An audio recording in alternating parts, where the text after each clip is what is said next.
No, eso sí me parece absolutamente absurdo, ¿no?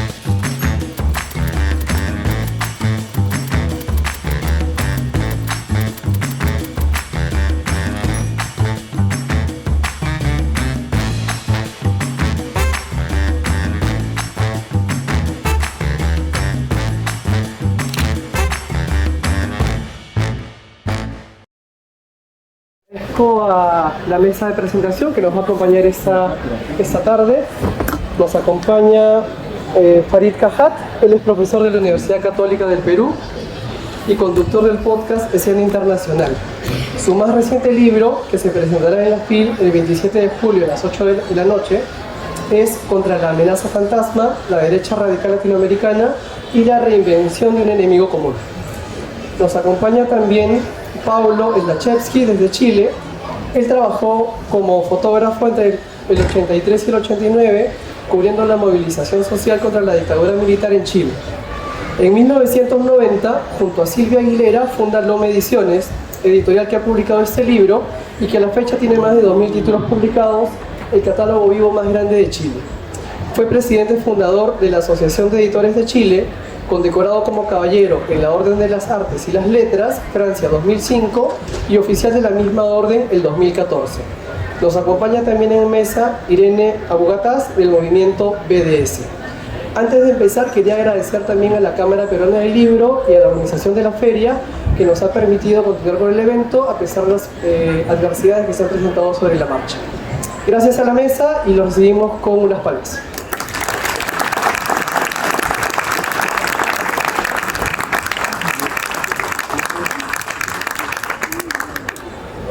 Buenas tardes. Como no podía ser de otro modo, comenzaré con una infame carta en relación a este evento. Solo quería decir, cuando se les invita a debatir, los representantes oficiales u oficiosos de Israel no aceptan. Y sin embargo envían cartas tratando de censurar una carta que no debía hacerse pública. Yo agradezco a quien la haya hecho pública porque no pretendía ser una carta para el público, sino para los organizadores de este evento. Y quiero un poco señalar que esto no es casual. Este intento de censura es la prueba de una serie de prácticas que demuestran que Israel no es la democracia que pretende ser. Prohibió durante décadas el uso de esta bandera en los territorios ocupados. Prohibió en esta coyuntura a la agencia Al Jazeera transmitir desde Israel, y antes había bombardeado sus oficinas en Gaza el año 2021 y asesinado a una periodista de Al Jazeera. Y el Comité para la Protección de Periodistas ya hace unos meses decía que más periodistas habían sido asesinados en las 10 primeras semanas de lo que describe como la guerra en Gaza que los que jamás hayan sido asesinados en cualquier país en el transcurso de un año.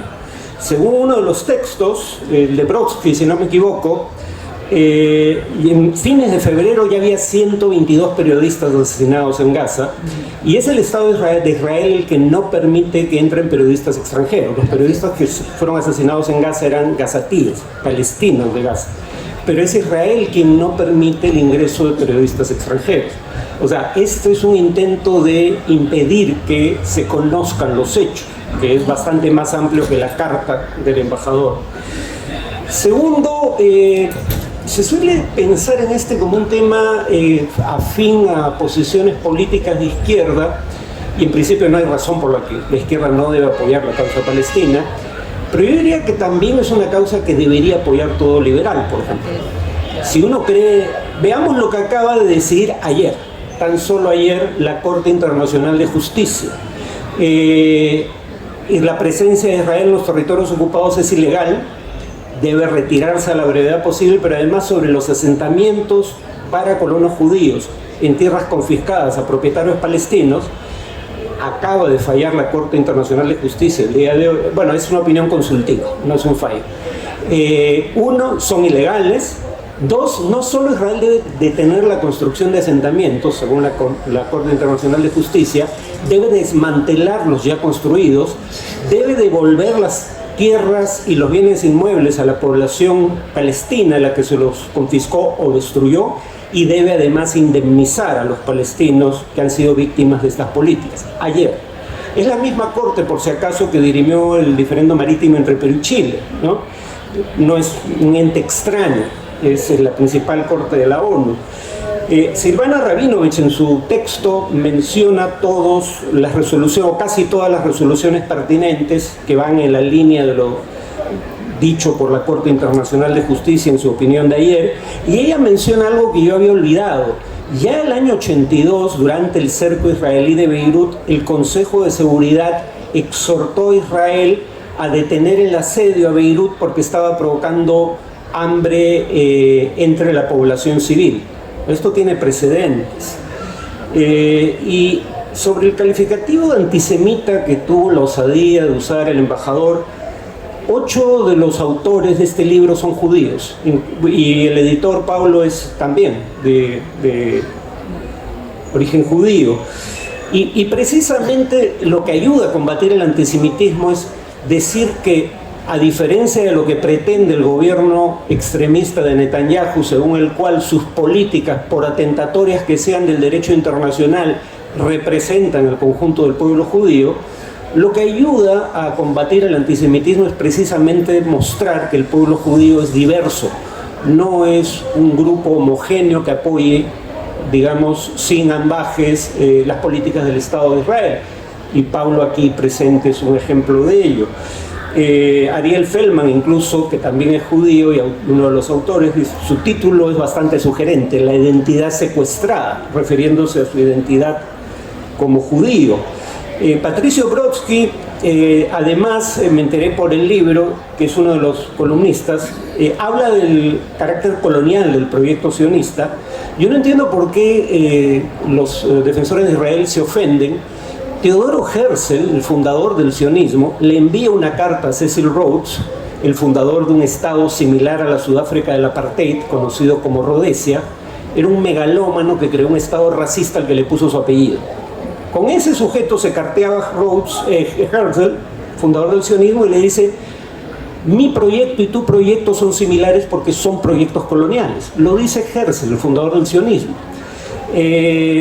Brodsky, que también es judío, tiene un libro, lo voy a buscar, pero no está acá en Planeta, lamentablemente, según parece, pero es de Editorial Planeta, Contra el Estado de Israel, historia de la oposición judía al sionismo. Y ese es un tema recurrente en más de un autor, entre los cuales está la conocida feminista Judith Butler, que dice: siempre hubo judíos contrarios al sionismo.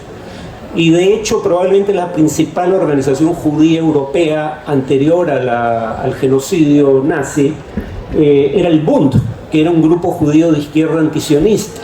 No es una novedad que el judaísmo es una cultura, un pueblo diverso, ¿no? Y si quieren un dato más o menos obvio, el judaísmo es una religión que tiene más de 4.000 años, el sionismo tiene 120 años de existencia. No me pueden decir que son coextensivos, ¿no? Dicho sea de paso, no voy a entrar en detalles, pero donde sí hay antisemitas es entre algunos connotados aliados del gobierno israelí de Benjamín Netanyahu. Si vieron La Zona de Interés, película sobre el genocidio nazi contra los judíos europeos, al final se menciona un gobierno húngaro, recuérdenlo, que había acordado enviar a los judíos húngaros a campos de concentración para ser exterminados. Eso está al final de la película de La Zona de Interés.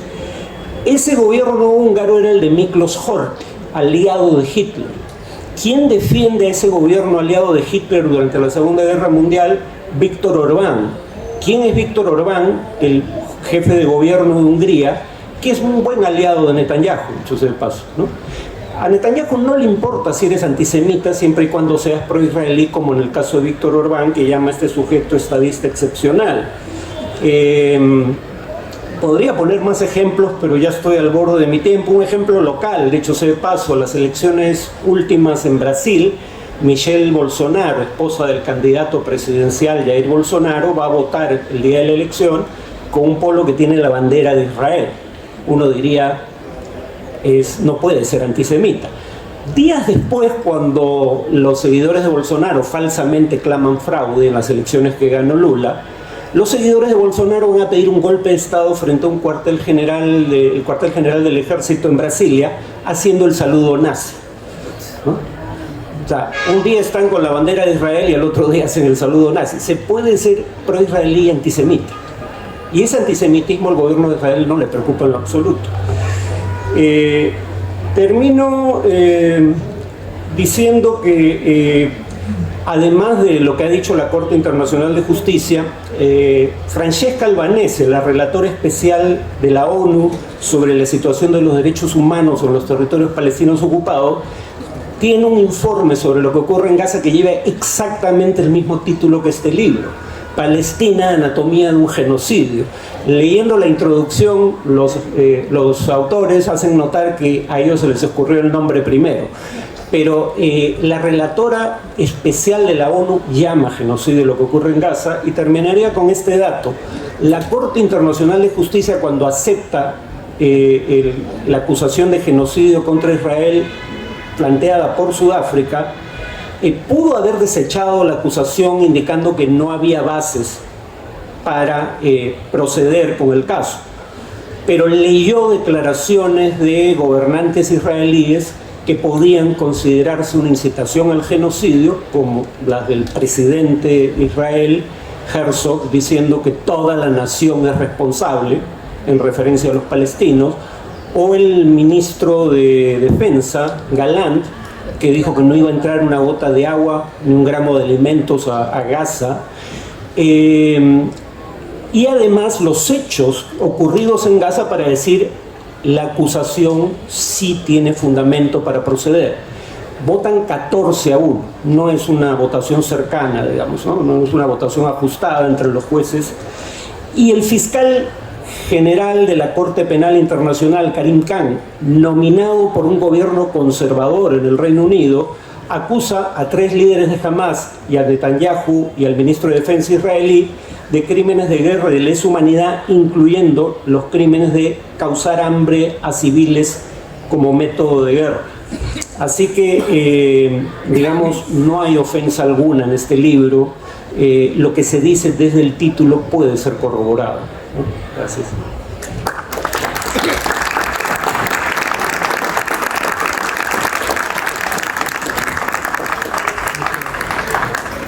Muchas gracias, Farid. Bueno, primero quiero agradecer la posibilidad de realizar este lanzamiento a cada uno de los presentes por estar acá. Alegra que la sala esté llena. Este libro se presentó, la primera presentación en Santiago fue en el marco de la conmemoración de la Nakba, y fue en un teatro, el Teatro Nacional, y también con la embajadora del Estado de Palestina, y también a sala llena, y es muy bonito que esté esa voluntad expresa de manifestarse contra el genocidio, contra el horror. Porque este libro evidentemente es un libro político, es un libro que surge de la necesidad de pronunciarse, no guardar silencio frente al horror que está ocurriendo allá, y por eso, junto a Farideh Serán, junto a Rodrigo Carmi, los tres somos los editores del libro, yo de origen judío, ellos de origen palestino, invitamos a autoras de diferentes latitudes, autores y autoras de diferentes latitudes, a escribir para tratar de entender, para tratar de pronunciarnos frente a ese horror. Particularmente también porque en muchos países los medios de comunicación tratan de manera muy diferente, deshumanizan un lado, el lado palestino, y humanizan como historias personales con un relato del lado israelí, y creemos que es fundamental enfrentar ese tratamiento de los medios masivos.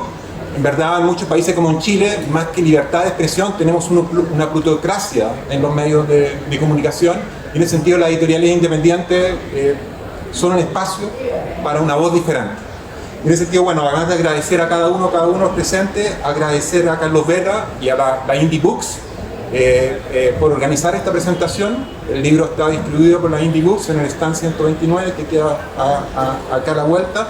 Agradecer a la Cámara Peruana del Libro por no haber aceptado ese intento de censura que hizo el embajador de israelí, y que verdaderamente, como decía también Farid, nos sorprende, porque han buscado callar una y otra vez las voces contra el horror, sean palestina, sean judía, hablando, entre comillas, de antisemitismo, cuando en verdad lo creo profundamente que lo que están generando el antisemitismo y los principales responsables de ello y que tienen un comportamiento antisemita son el Estado y el ejército israelí. Porque casi es un chiste acusar de antisemitismo este libro, donde clásicamente se trata de semitas a los judíos y a los palestinos, y somos todos los editores y los autores de origen semita. Pero bueno, yo creo que están evidentemente sus alianzas hoy día con la extrema derecha en el mundo, con los que históricamente han sido los principales responsables de los grandes crímenes y persecuciones contra los judíos, da cuenta en verdad quiénes son y qué representa hoy día lamentablemente Israel.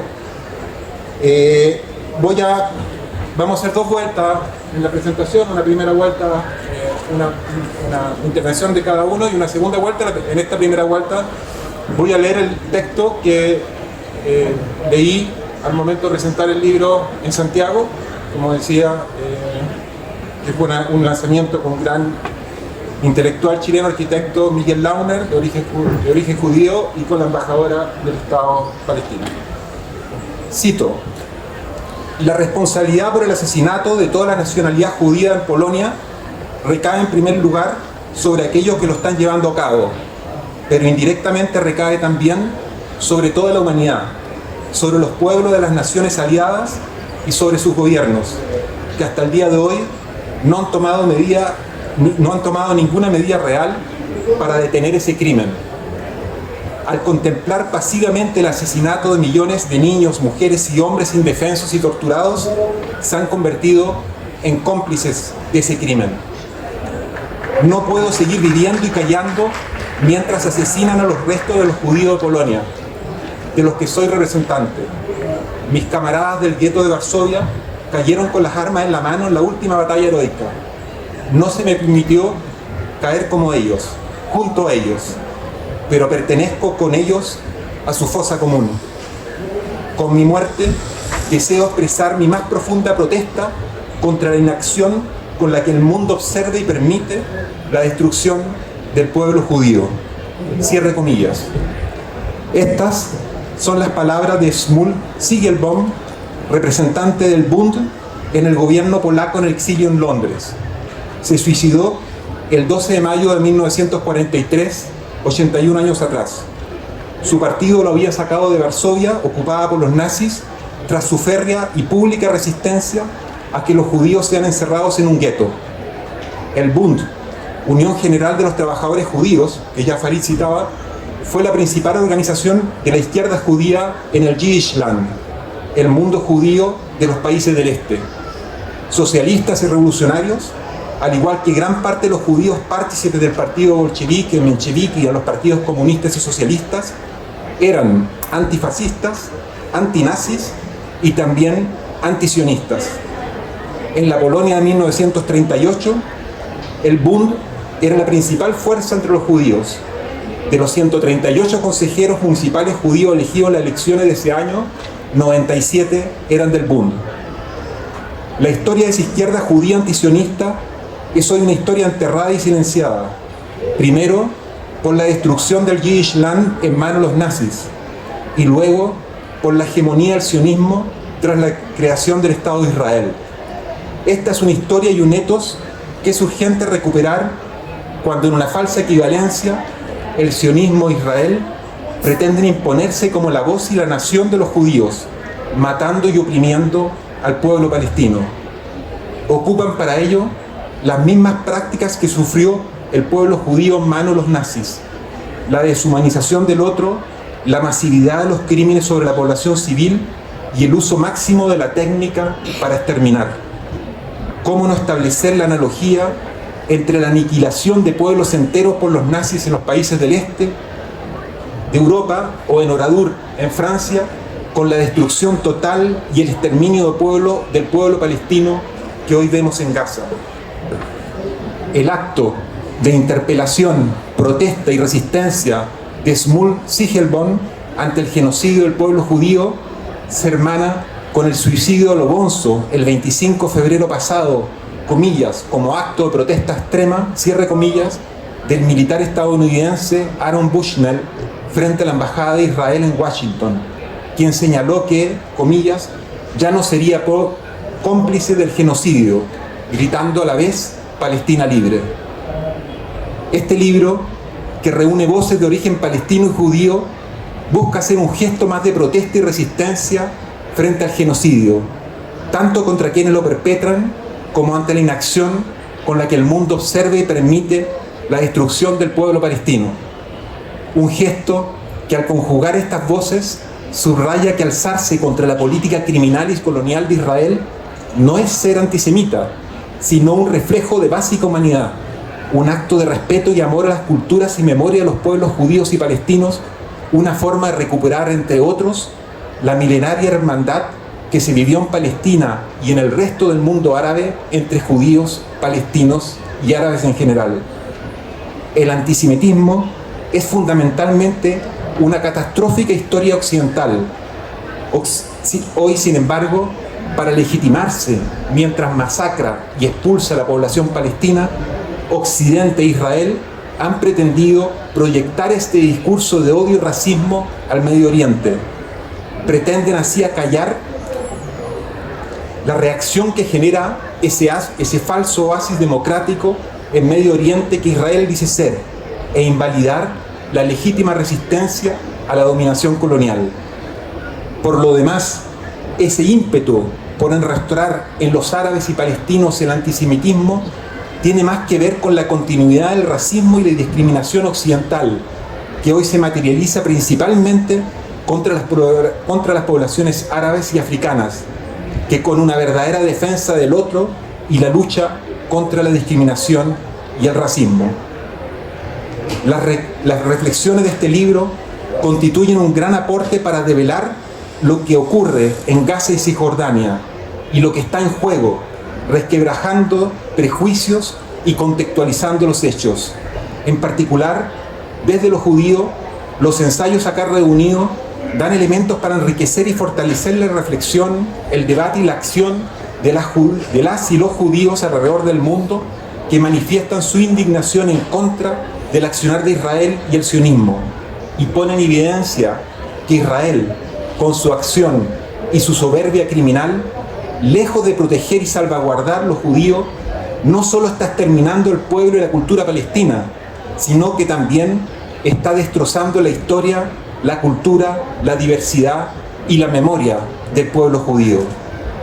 Se agradece en tal sentido a cada una y cada uno de quienes aceptaron participar del mismo, y particularmente a Farideh Serán y Rodrigo Carmine, con quienes es un honor haber editado este libro. Muchas gracias.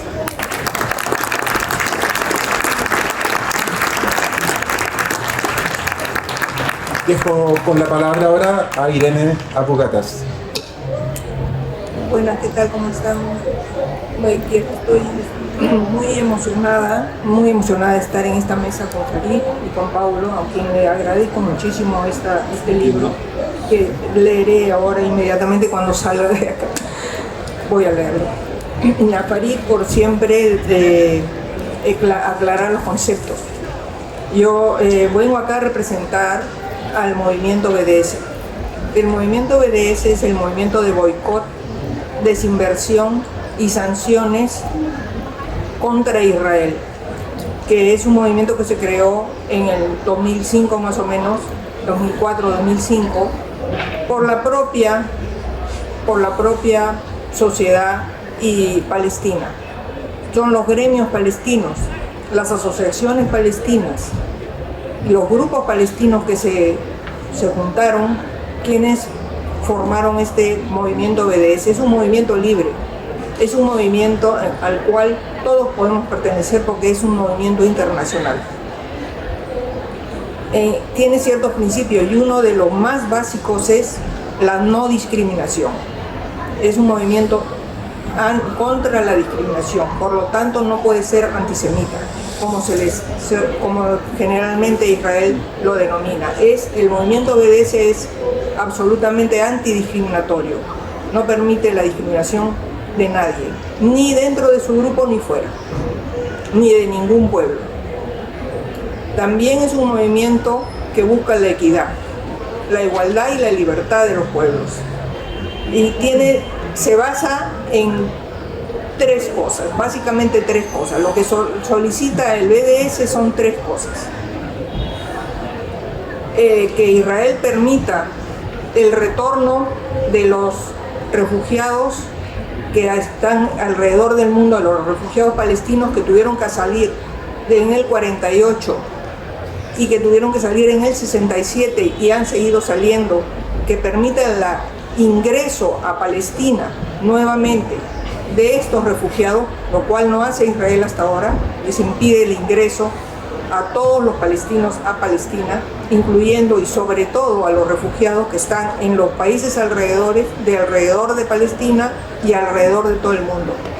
La segunda principio, lo segundo que solicita o que exige el BDS es el fin de la ocupación militar en Palestina, la ocupación militar tanto en Cisjordania como ahora en Gaza, que es lo mismo en realidad. Palestina es todo el territorio de la Palestina histórica, del río al mar, debo decirlo. Todo eso es Palestina. Y lo que está pidiendo el BDS es que se termine con la ocupación militar en Cisjordania y en Gaza. Uno dirán, pero Gaza, ahí no hay militar. Bueno, ahora hay militares israelíes porque han invadido nuevamente físicamente el territorio de Gaza, pero siempre ha sido un territorio ocupado militarmente, aunque no hubiera ningún soldado ahí. Eso lo ha explicado Farid varias veces. Es un país es un territorio que está rodeado por un muro y que está vigilado por aire, tierra y mar. Y no puede entrar ningún producto, ninguna persona, nada, sin la autorización de Israel. Eso para mí es una ocupación militar. Entonces se tiene que dar fin a eso, y obviamente ahora fin al genocidio, el cese al fuego, el fin al genocidio. Y también otra de las terceras cosas que exige el BDS para que Palestina pueda decidir su futuro, otra dos cosas de las que exige es que los palestinos, que significan el 20% de la población de lo que ahora se llama Israel, tengan los mismos derechos que la población judía que vive dentro de Israel, porque en ese momento esa población vive un apartheid y vive también como ciudadanos de segunda categoría.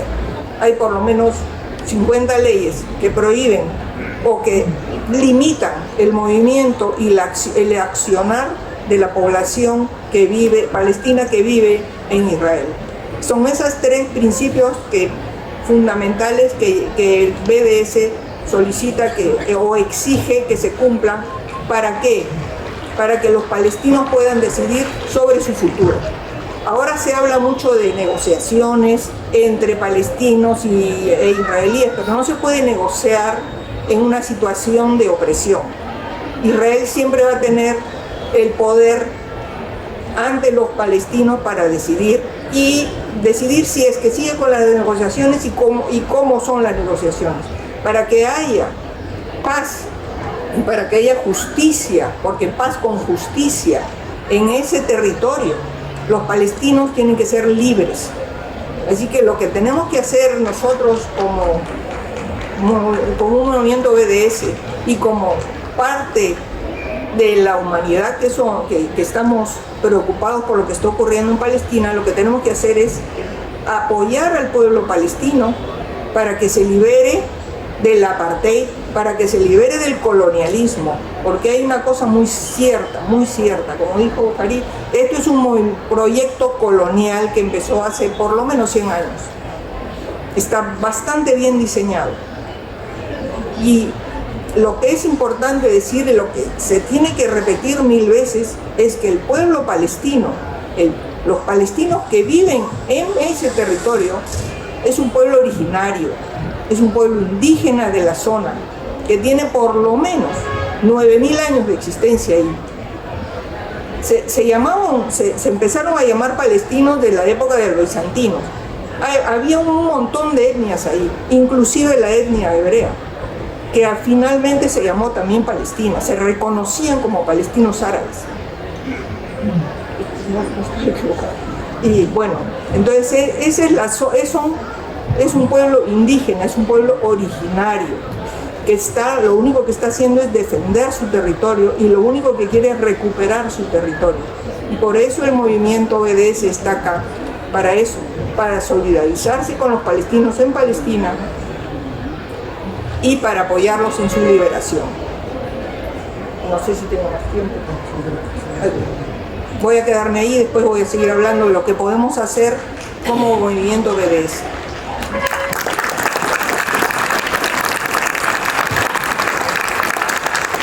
Muchas gracias, Irene.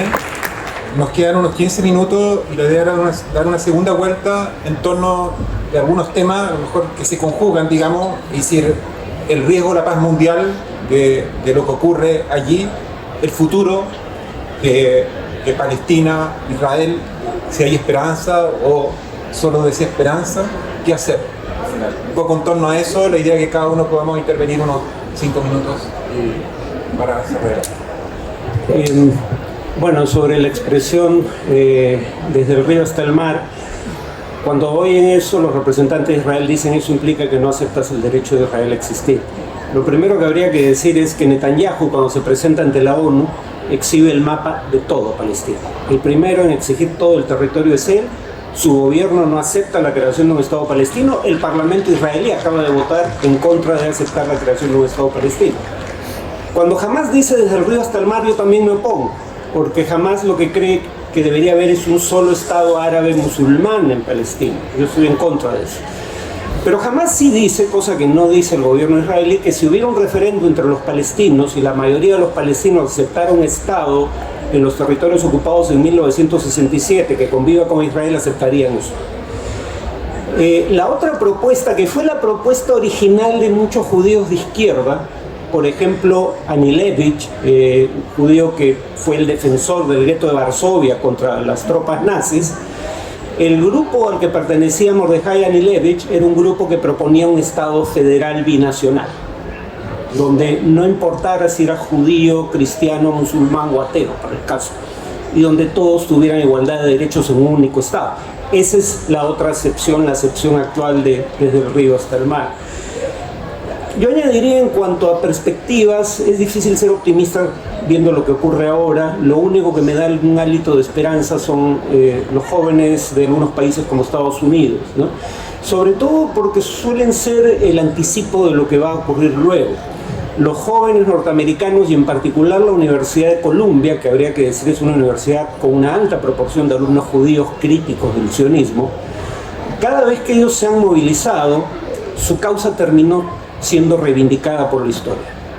En favor de los derechos civiles de los afroamericanos, ganaron. En contra de la guerra de Vietnam, nadie hoy en día reivindica esa guerra, que Estados Unidos perdió. En contra del apartheid sudafricano, régimen que tenía una muy buena relación con Israel. El apartheid no duró 10 años después de que se empezaron las sanciones promovidas por estas movilizaciones estudiantiles. En contra de la guerra de Irak, que no pudieron evitar, pero nadie hoy en día discute que esa guerra fue un crimen sin justificación posible, y ahora se movilizan por Palestina. Esos cambios en las sociedades de algunos países desarrollados a nivel de opinión pública son el presagio de algo que puede ser auspicioso a futuro, pero ciertamente en lo inmediato lo importante es acabar con el genocidio.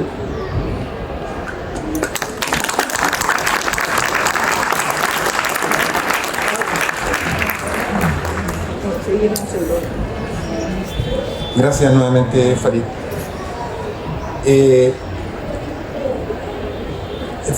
Sobre el riesgo de la paz mundial, ayer, en estos días, digamos, en Israel, la Knesset aprobó una ley contra la creación de un Estado palestino, diciendo a menos que la creación de un Estado palestino en Cisjordania y Gaza, en el corazón de Israel, así lo expresaba, ponía en riesgo la estabilidad de la región y ponía en riesgo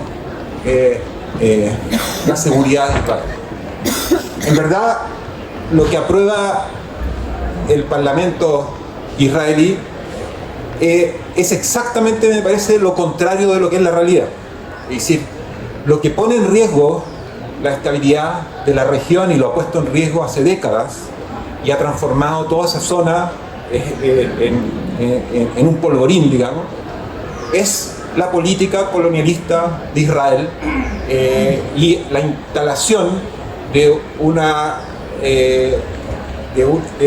Estado, podríamos decir occidental, de lógica occidental, en el medio del Medio Oriente.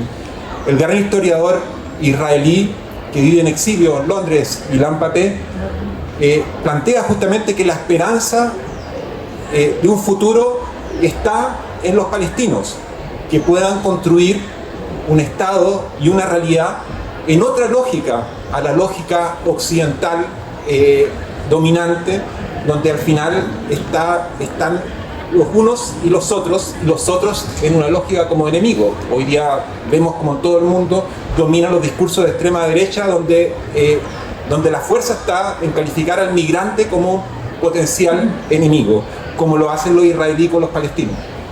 Entonces es absolutamente necesario, para tener este riesgo de polvorín en la zona que trata continuamente, y hoy día mismo con los bombardeos en el norte del Líbano, o con los bombardeos contra fuerzas iraníes, Israel, es absolutamente urgente terminar con esa lógica criminal y colonial en la zona. El gran historiador sueco Andreas Malm recién publicó un texto donde dice: la muerte palestina es la muerte del mundo, porque es la muerte de la tierra, perdón, porque también no solamente estamos hablando de un polvorín en la zona, sino las lógicas, porque él es un ecologista radical, las lógicas de desarrollo del capitalismo en la cual está asociada Israel en su alianza con Estados Unidos, ha sido una lógica destructora del mundo y de la naturaleza, una lógica absolutamente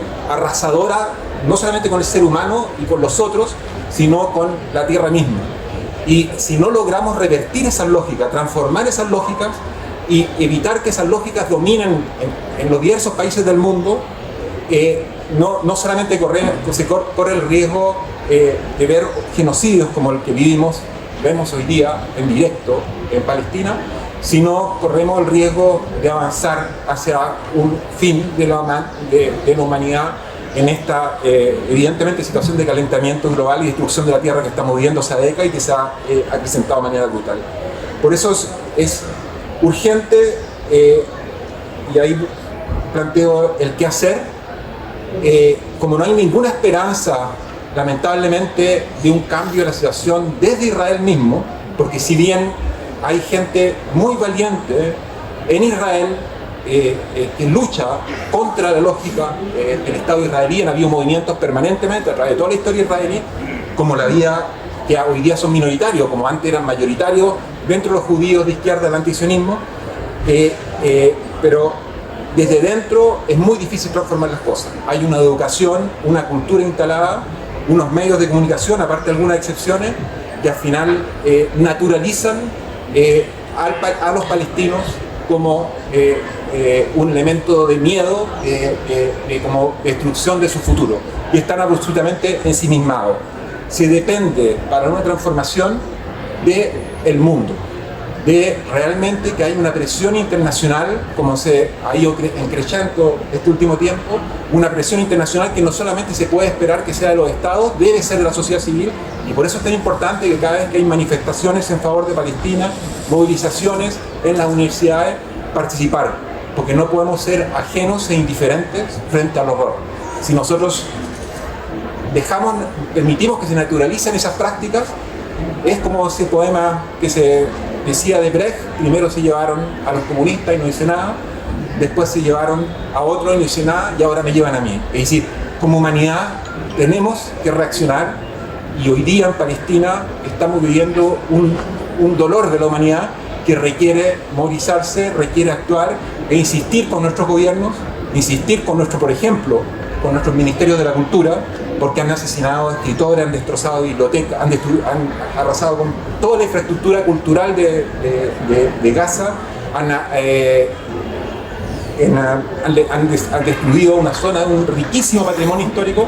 Insistir desde las diversas instancias de nuestros países para que se tomen sanciones, como además lo han planteado la Corte Penal Internacional, que están avanzando en sus pronunciamientos, contra este estado de apartheid, contra este estado colonial que no respeta la vida humana, que no respeta el derecho internacional, y que hoy día podríamos decir que claramente se ha transformado en un estado patria. Eso es.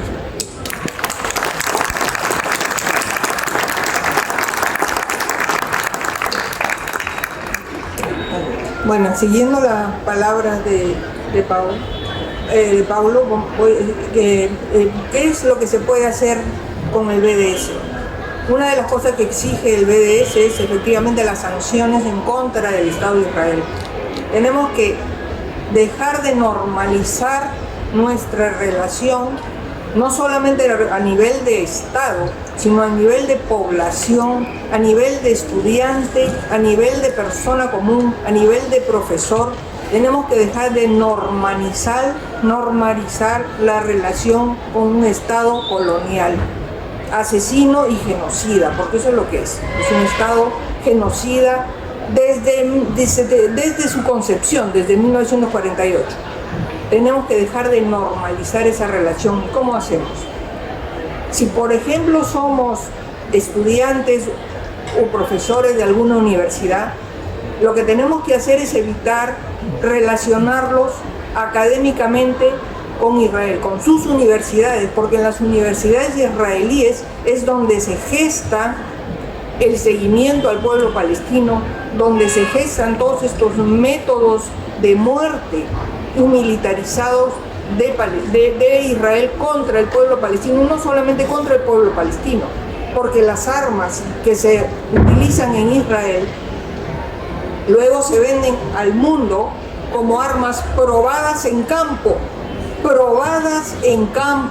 Tengamos eso en mente, porque por ejemplo, las armas israelíes que se probaron en campo en Palestina se utilizaron para matar a 60 personas entre el 2022 y el 2023 acá en el Perú.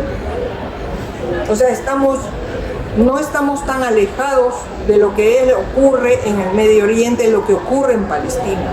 Tenemos que ser conscientes de ello. Tenemos que romper relaciones con Israel.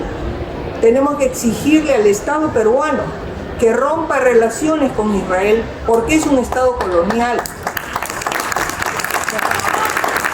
Esa es una de nuestras tareas. Cada vez que salgamos a la calle tenemos que exigir eso. Como ciudadanos tenemos que informarnos, porque una de las herramientas de Israel es mentir. Mentir y mentir. Inventarse historias. Y lo que tenemos que hacer nosotros es informarnos para estar seguros de lo que está ocurriendo en realidad en esa zona, lo que está ocurriendo en Palestina. No podemos permitir que Israel se siga victimizando como Estado y que diga que tiene derecho a defenderse del pueblo que ocupa. Israel es un Estado ocupante, es un Estado colonial. ¿Cómo es posible que diga que se va a defender del pueblo que ocupa? El pueblo palestino tiene derecho a resistirse. El BDS ha asumido la resistencia pacífica. Es un movimiento pacífico y lo que quiere hacer es específicamente que boicoteemos a Israel en todas sus formas, en forma académica, en la forma cultural, porque lo que está haciendo Israel es robarse la identidad y la cultura palestina. También se está robando el territorio, también se está robando el agua. Tenemos que informarnos de todo lo que está ocurriendo en la zona primordialmente y crear campañas de boicot y sanciones contra Israel. Eso es lo que pretende el BDS y ojalá lo podemos lograr con ustedes acá presentes y con más gente aún. Muchísimas gracias. Viva Palestina libre del río al mar.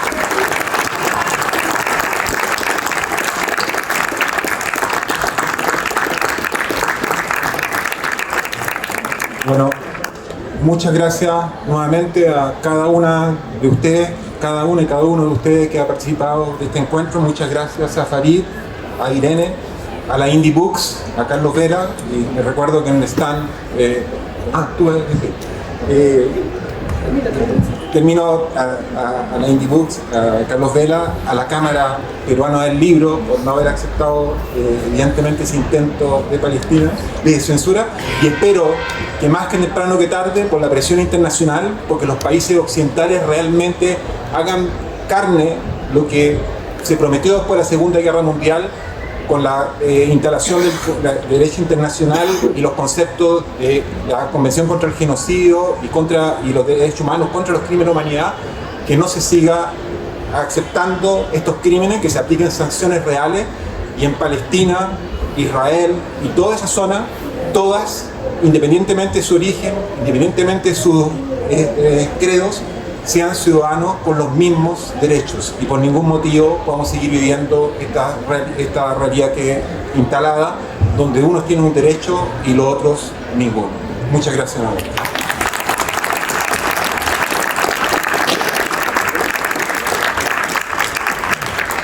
Bueno, muchas gracias por acompañarnos. Paulo va a estar en la parte de afuera firmando el libro para quienes estén interesados. El libro está a la venta aquí en la parte de atrás y también en el stand 128. Les agradezco nuevamente por estar aquí hasta ahora, que muchas se les puede haber cruzado con el almuerzo, y que tengan bonita tarde.